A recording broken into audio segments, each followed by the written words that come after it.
Welcome to Better Together, a Vaishnava family podcast. A podcast where we talk about family life from a Bhakti Yoga perspective. We are your hosts. I'm Aksh. And I'm Gopika. Welcome to episode 3. Last episode, we spoke briefly about the difficulty around the choice of being a stay-at-home mom and how domestic labor is often undervalued and the Shastric perspective around this whole thing.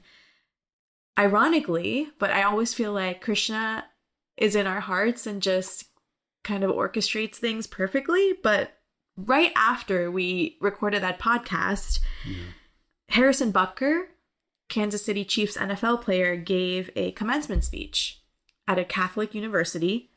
And he told the graduating women in the audience that the thing that they would be most excited about and that would bring most value to their life would be becoming mothers and wives. Naturally, this sparked outrage on social media, and people are still talking about it. Have you seen some of it? I have. I would say that there's outrage, but there's also a lot of support. Yeah, I was just going to say. Yeah, exactly. There's like 2 camps on social media. So there's one camp of women who completely condemn Butker for kind of diminishing women as if they were only born in this world and their sole purpose in this world would be to be good wives and mothers. And there's another camp of women who are really supporting Butker, saying that, hey, I'm educated, I have X number of degrees, and being a stay-at-home mom or being a mother has been the biggest accomplishment of my life.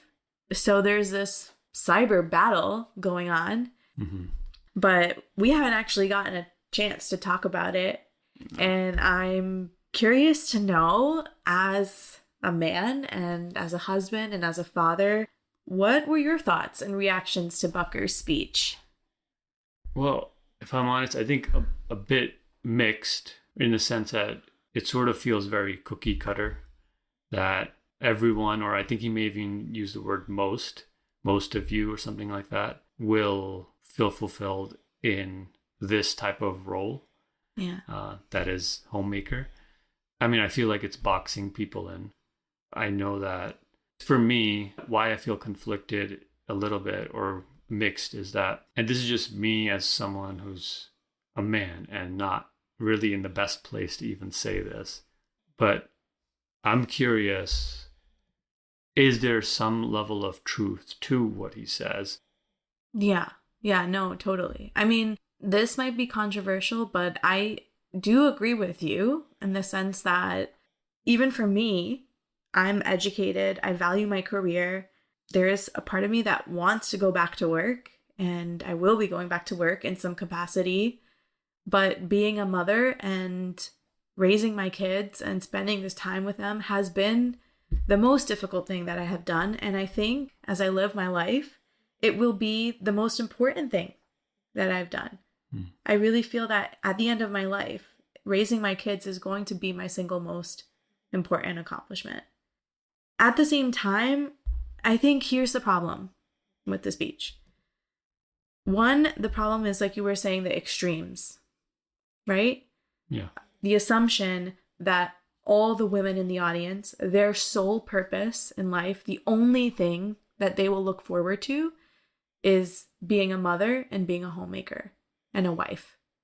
Because that really diminishes women to this very 1D perspective on who they are as humans. Whereas, like we talked about in our last episode, right? Who women are and what our natures are so multidimensional. So yes, there might be a dharma as a woman to be a mother, to be a wife. There might be a part of us that needs to be fulfilled in that way. However, we also have other dharmas, and we all might have different natures. And the combination of how that's going to show up in every single woman is going to be different. Yeah. I mean, it's interesting you say dharma. So he used the term vocation. Yeah. And he said, my wife leaned into her vocation. And then he talked about himself as leaning into his vocation. Yeah. As if, the vocation was like this one prescribed, duty from God, that this is exactly what I'm supposed to do. Yeah. And I guess knowing that it was coming from a Christian and Catholic background, I can't comment on exactly what that prescribed duty is. Yeah. But certainly from a bhakti perspective, it is complex and there's multiple dimensions of duty. And duty is a dynamic principle. It's not something that's meant to be static. Yeah, exactly. And it could change with time, with circumstances and also practical situations, right? Yeah. Like needing to work for financial reasons, etc. Here's the saddest part of this whole thing, though, for me, is when I saw these two camps of women on social media pitted against each other. That was the tragedy for me, because I feel like the issue ends up being like two extremes. One extreme, be a stay-at-home mom, give up your job. The other extreme, you're a working mom, right? And we talked about last time how that's not really the only way to look at it. Yeah. But then what happens is each camp ends up judging each other for their respective choices. Yeah. So because of someone like Butker who made this comment, if you do make the choice to be a stay-at-home mom, it's almost like you are succumbing to patriarchy. Like you're succumbing to a man telling you what to do if you choose to be a stay-at-home mom, which can feel like betraying womanhood and independence, right? And on the other hand, if you go back to work, then you might also be judged for going back to work and not doing your role and fulfilling your dharma as a family woman, mother, being with your kids when they need you, etc., etc., etc. For me, the big picture here is, one, every woman is unique and should be treated that way and should be honored that way and should be given the freedom to make the choices that make sense for her and her family. If you, as a woman, are fulfilled as a homemaker, as a stay-at-home mom, it lights up your life. Wonderful. Great. Yeah. If you, as a woman, love being a mother and you have other parts of you that also light up your life, wonderful.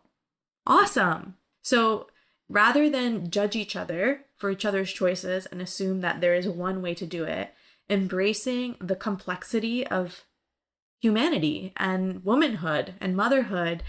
And we see that in Shastra, like we talked about last time, all these examples, Draupadi, the gopis, the wives of the brahmanas, the fruit seller. All of them were women. All of them were mothers in different ways. So, why can't we just accept that about each other rather than judge each other for each other's respective choices? Yeah. Well, I think sometimes the judgment may come from actually a place of concern. And I'm wondering what your thoughts are on this. What I've seen is this concern that if the mom, or I guess the dad as well, or any parent figure that is not in a child's life regularly, that will impact the child. Yeah. Particularly from a I guess spiritual or moral place. I don't know if I'm saying it right, but this sort of concern, and you can see how even people that are in these circles often prefer sort of like a homeschooling route and the idea of your child being part of your world rather than them being out there. So do you think that concern comes from there? Like that this is God's desire for women to be homemakers because that's the way it ought to be for the sake of the family? And if someone has to choose or wants to choose to go to work and may have to let go of some of that responsibility, like how to navigate that? I don't feel like it's any of our place to assess what God's desire is for anyone else. It's just our place to assess what God's desire is for me. Because that's a hard enough question as it is. And we grappled and we are still grappling with this decision in our own family about me being a stay-at-home mom versus me going back to work. And the minute we start to impose judgment on other people, I feel like that leaves the realm of walking a path of faith, unless you are really truly in a position of guru or mentorship, etc. It's really not our place to be judging all of these other choices. So yeah, maybe it comes out of concern. However, is it really our place to be judging other people's families when the decision is so complicated. There's so many immense factors. The other thing is, I feel like God cares about building a loving relationship with him. In Bhakti, that's the end goal, right? To have a loving relationship with Krishna. So to say that for a woman to have a loving relationship with Krishna, the way that she needs to do that is to have children and be a good wife and mother. And that's the only way. I feel like that goes against the diversity in the Bhakti tradition, right? Like in Bhagavatam, there's so many types of people, animals even, who have loving relationships with Krishna. So then why are we trying to make all of us have the same type of role and the same type of position when we have a relationship with Krishna, right? So, okay, maybe there's concern, but like for me, honestly, charity starts at home, and there's enough going on in my own world before I need to start caring about other people's worlds. I really feel like the focus needs to be on supporting women to make this choice for themselves in a way that, again, they can show up to be the happiest and healthiest for their families. That is what's going to make a happy family. Happy moms make happy families. So what is going to be happiness for that mom? That might be different depending on nature. So when there are people like Butker making these speeches, saying what he said, how do we live in the world differently? What are your thoughts? Yeah. First and foremost, I feel like there needs to be support around women making these choices. Like, we have to stop telling women what to do. Rather, we have to give them the support so they can make the choices that are right for them. I mean, what do you think? I think this really creates this polarization, which is actually quite like disturbing for the average person reading the news and watching YouTube and, TikTok and just coming across this stuff. It's so complicated to figure out, like, what do you believe? And to me, because also the arguments are like somewhat persuasive sometimes. I've actually, due to, my interest in philosophy and stuff, I have a lot of these Christian preachers also that come in through my YouTube feeds and my YouTube shorts and all that stuff. So I see things, and I would say like many of them are quite intelligent, of course, and articulate. So as a person just absorbing all this, it can be easy to get really confused. And there's a tendency to want to pick a side because that seems like the easiest way to just move on with life. I think the way that we have to live in a world like this is we need to question what we hear, and we need to think deeply about what we want to do. That navigating the gray is hard, but it's worth it. Yeah, I hear that. Like with Butker's speech, I know my first reaction was, oh my gosh, what is he saying, right? At the same time, if you do pause, there is some validity. I'm not saying complete validity. I don't agree with him and what he's doing. However, this idea of motherhood being an important, amazing contribution to society, I agree with that, So I think that's a great point, right? That like when we see these things on social media, it's so easy to feel strongly about one way or the other. And then we get caught up in these battles and rather than that, just like think about what's valid on each side of the argument and where do I really stand. For me, I've been really thinking about, and I want to hear your ideas too, within our home. How do we change the culture within our home in concrete ways, given that there is such a deep, on one hand, disregard for women in the sense that people tell women what to do, one. Two, for homemaking, that it's kind of unvalued and seen as quote unquote nothing. How do we change the culture in our home so that our son and daughter will grow up to understand the nuances of these issues? Yeah, it's a really great question. I mean, the first thing that just comes to my mind is the vocabulary that we use around these things. So, for example, often when it's time for me to go to work, Mm-hmm. which usually means going downstairs into the office, I will say like, okay, Kishore, I'm going to work in 10 minutes or something like that. And there's clearly this sense of I'm going to do something important. Papa's going to do something important. And, You are going to do and something I am important. doing something important, but at the same time, you're also doing something really, really important. Yeah. And, I don't think that we apply the same label to that, Yeah. or at least a label that has similar value. And so that's a subtle thing that kids do pick up, I feel. Yeah. Totally. I mean, they are receiving so many subtle messages. Even recently, because we have a daughter now, I've been noticing that our parents will see her in the kitchen, and she's literally 8 months old. And if I'm just standing with her by the stove, they may say something like, "Wow, you're going to help me in the kitchen one day?" I have no problem with this statement. I believe that helping in the kitchen is an important life skill. It's a service opportunity. There's nothing wrong with that, right? Yeah. However, my issue lies in the fact that that has never been said to our son. Yeah. That's my issue. Yeah. Like, why? And of course, nothing is intentional, right? If you were to ask them, "Oh, do you believe that only women should be in the kitchen?" They'd be like, "No, men can be in the kitchen. I cook sometimes too, blah, blah, blah."